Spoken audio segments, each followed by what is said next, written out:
Došli smo tamo i prvo što smo se razočarali, ustanovili smo da nema naše zastave. Kako nema zastave? Ima zastave 100 i nešto zemalja, jedino bosansko-hercegovačke nema. Ljudi kažu ne znamo ni kako izgleda, pa onda uzme naše pasoše, pa crtaj zastavu, pa u krojačnicu, pa zajedno sa onim Filipinkama smo šili, tako da na svečanom otvorenju 1992. godine u 6. mjesecu, ja mislim da je prvi put u povijesti Bosne i Hercegovine njena zastava se vijorila na nekom sportskom natjecanju. I mislim da je to bilo mnogo važnije od naših rezultata tada.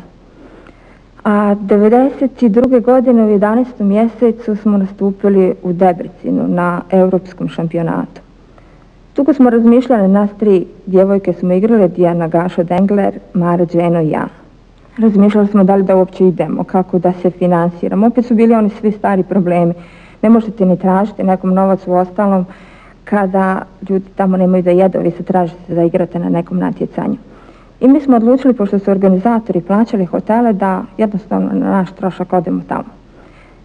I sve je počelo tako sa nekim problemima, recimo eksplodirao nam je radijator u sobi, uništio nam je i ono malo stvari što smo mi imali i uspjeli iznijeti, ali je zato kraj bio veličanstveno. Srebrna medalja na prvoj ploči na europskom šampionatu i na osnovu te medalje sam ja proglašena za najbolju sportistkinju. Kasnije isto bilo jako teško. Znate, izlaziti iz Sarajeva, ići na turnire, prolaziti kroz tunel preko Igmana. Sjećam se recimo olimpijade u Moskvi kada su muškarci uzeli srebrnu medalju. Sam put i izlazak iz Sarajeva je bio nešto najljepše i najstrašnije, da tako kažem, jer krenula sam u ponoć potpuno sama, kroz tunel, nisam znala ni kuda se ide, ni kroz rovove. Imala sam sreću recimo da mi je jedan mladić vojnik pomogao, progurao me onako na kolicima, znate, ko pravu kraljicu, a ne samo šahovsku kraljicu.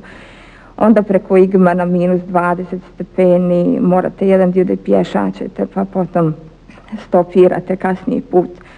Poslije sam pokušavala novinarima da objasnim, stranim novinarima naravno, kako je izgledao taj cjelokupni put iz Sarajeva. I mislim da nisu nikada mogli shvatiti.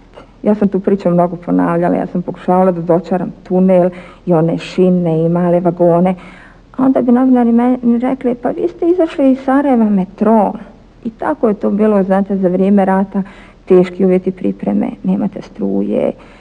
Ali istovremeno u tim šahovskim figurama sam nalazila i spas.